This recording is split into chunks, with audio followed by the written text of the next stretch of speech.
Welcome to the Human 5.0 Project, the podcast where we cut straight to the breakthroughs that matter, the show where science meets self-optimization. I'm your host, Ultimate Biohacker 10X, and here we break down the real research, real data, and real dosing behind modern biohacking, from compounds and peptides to techniques, devices, lifestyle strategies, and performance protocols. Most people jump in and jump out before they get the gold, so we're keeping it tight and delivering the essential insights you need without the fluff. If you've taken the time to hit play, we'll make sure you walk away with valuable knowledge that can transform your approach to longevity, health optimization, and beyond. Hey everyone, welcome back to the Human 5.0 Project, the podcast where we peel back the layers on substances that society loves to hate, or hype. Today we're tackling nicotine, that infamous alkaloid from the tobacco plant that's been the villain in anti-smoking campaigns since forever. But what if I told you the story's way more nuanced? From the tobacco industry scandals of the 90s to cutting-edge 2025 research hinting at its role in blocking viral invaders like the SARS-CoV spike protein. Yeah, we're going there. Nicotine isn't just about lighting up. It's a cholinergic powerhouse that binds to nicotinic acetylcholine receptors, or NACHRs, in your brain and body, tweaking dopamine release for that focus buzz while also dialing down inflammation through the vagus nerve. It sparked endless debates: addictive poison or cognitive ally? Let's find out. So picture this. In the early days, it was demonized as the gateway to lung cancer, but post-90 science reveals it's the delivery, the smoke, the additives that amps the harm, not nicotine solo. Fast forward and we're seeing wild speculation. Could nicotine actually compete with the COVID spike protein for cellular docking spots, mimicking snake venom neurotoxins?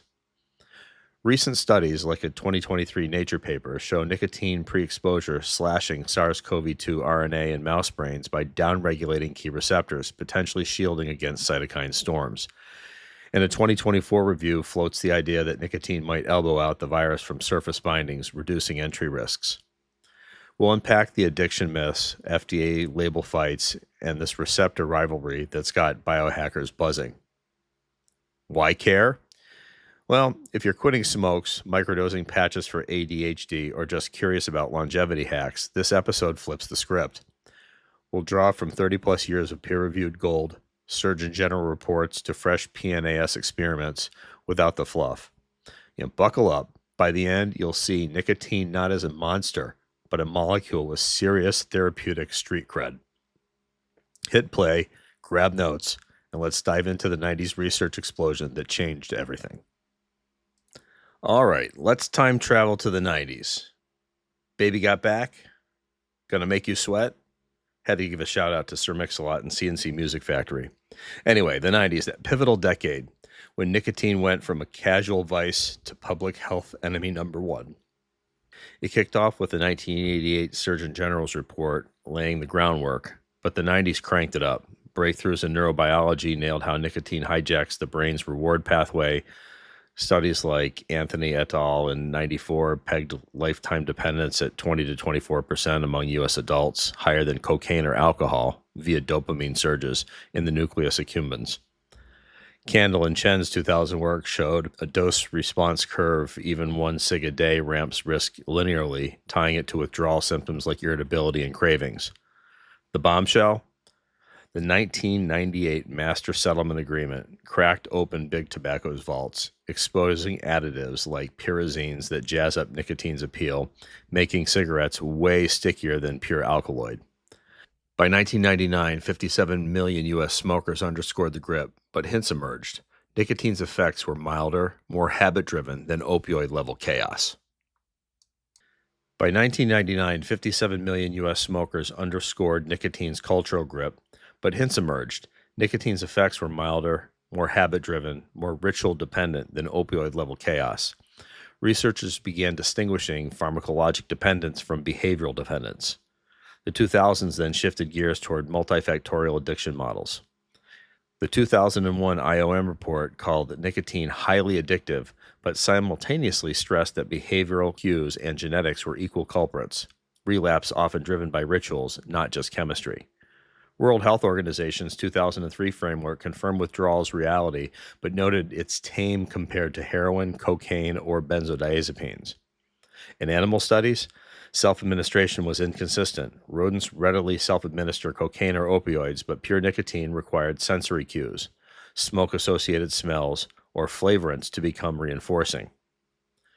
Enter the 2010s, vaping revolution. Pickworth's 2014 trials showed that nicotine replacement therapy, or NRT, patches, gums, had essentially zero abuse potential. Juul's rise changed the game. A 2022 JAMA study linked protonated nicotine salts to surging dependence among youth by reducing throat irritation and allowing deeper inhalation. By the 2020s, Penn State and Duke data confirmed even light smokers, 1 to cigarettes a day, showed neuroadaptation signs, but patterns varied wildly across populations. Meanwhile, the NYTS 2022 reported 2.6 million youth vapors, with 27.6 using daily, proof that delivery mechanism, not nicotine alone, drives addiction. Then came the 2025 pivot. Longevity researchers began revisiting nicotine for neuroprotection. Reviews highlighted BDNF upregulation, improvements in attentional pathways, and possible uses in Parkinson's, Alzheimer's, and ADHD, while emphasizing that pure nicotine remains non-carcinogenic. This evolution from dopamine demon to nuanced nootropic sets up today's big debate. Is nicotine addictive or just misunderstood? So nicotine's got the science community in a headlock. Consensus screams addictive, yet a vocal camp cries habit, not heroin. Let's break it down. The contrarians emerged in the 90s. Springer's 1994 analysis emphasized that nicotine lacks the intoxication punch of cocaine or booze, no blackouts, no euphoria spikes. The behavioral reinforcement is subtle. Mild arousal, improved attention, appetite suppression. These positive reinforcements, not pharmacologic dependence alone, drive habitual use. Now fast forward to a 2016 tobacco control study. Pyrazines, menthols, and smoke cues, not nicotine alone, fuel cravings. Denicotinized cigarettes reduce withdrawal nearly as effectively as regular cigarettes, demonstrating that the ritual matters as much as the molecule. The evidence continues to challenge assumptions. A 2021 meta-review of 33 NRT trials found zero withdrawal symptoms in non-smokers, even during abrupt discontinuation. Studies in neuropharmacology showed low-dose nicotine sharpens attention without inducing dependence markers. NIH's 2022 focus groups revealed that smokers overwhelmingly blame stress, habit, and social triggers, not nicotine itself, for relapse. And a 2025 commentary argued that labeling nicotine as universally addictive stalls therapeutic exploration in ADHD, ulcerative colitis, and cognitive decline. Yet the counter-arguments persist. The Surgeon General, CDC, and WHO classify nicotine as addictive based on dopamine reinforcement, tolerance development, and 30% quit-fail rates in smokers.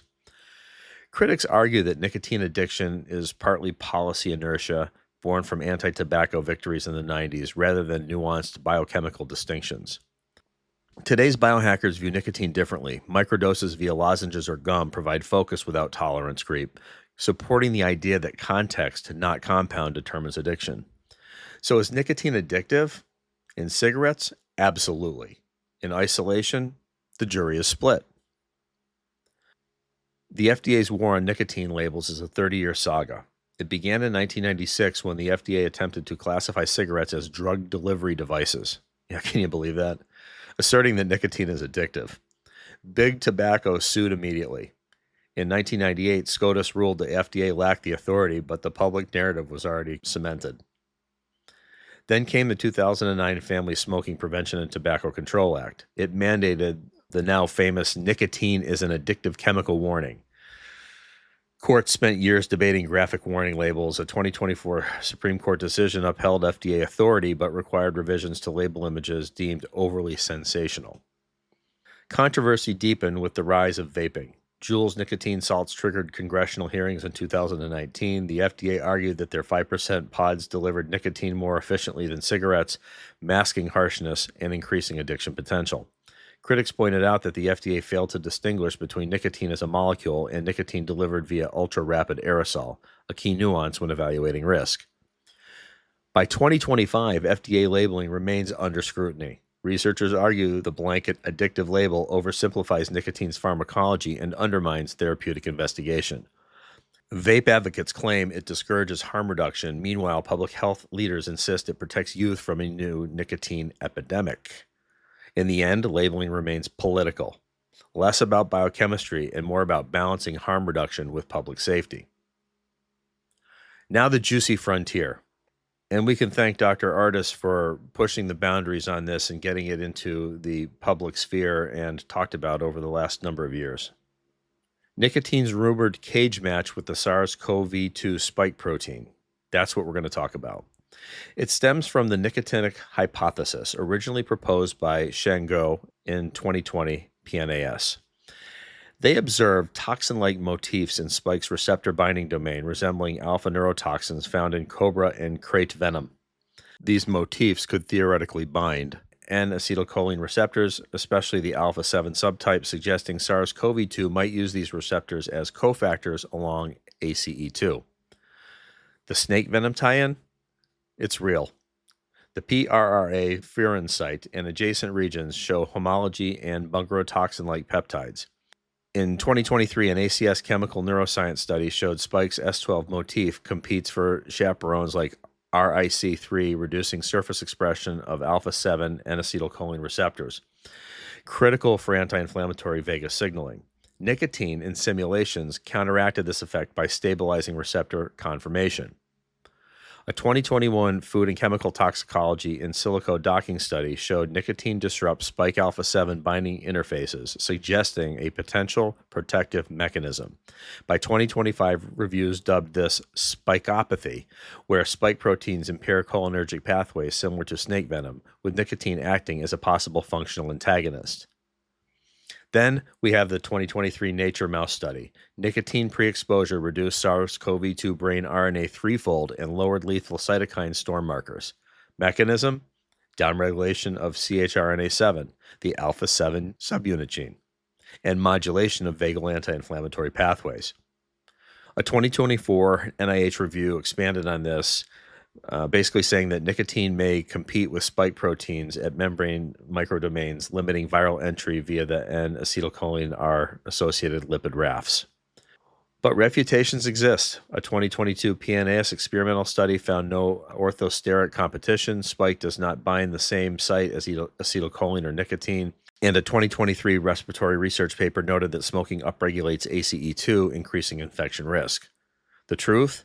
Well, the hypothesis remains unproven but compelling. Enough mechanistic overlap exists for biohackers to experiment, usually via microdose patches, especially in long COVID detox protocols. All right, let's bring this home. We'll wrap this nicotine odyssey up. From the 90s dopamine deep dives to 2025 spike showdowns, it's clear. This molecule's no simple addict. Research paints it addictive via rewards, but habits and additives steal the show. FDA labels guard gates amid pushback. And that receptor rumble, the 2023 to 2025 gems like Nature's Brain Shield data and ACS's chaperone clashes suggest nicotine could outduel spikes, venom style, huge for long COVID therapies. Caveat, not advice, patches over puffs, and definitely speak with your doc. Implications, rethink stigma, nicotine's neuroprotective edge, BDNF for cognition. It could fuel ADHD or Parkinson's breakthroughs. Policy, nuanced labels balancing youth risks with science. Biohackers, experiment wisely. Microdose for focus and track via apps. Smash subscribe and rate us. Give us your takes. Is it a hero or a hazard? Go to biohackerdepot.com for stacks and information and peptidesphere.com for research-grade bioregulators and peptides. Next, retatrutide's metabolic mayhem. Stay sharp, question everything, and there will be more. Thanks for listening to the Human Upgrade Project. If you found value in today's episode, share it with someone who's ready to elevate their biology. Make sure to follow the show for weekly deep dives into peptides, protocols, devices, lifestyle strategies, and the science of high-performance longevity. Until next time, stay curious, stay optimized, and stay 10x.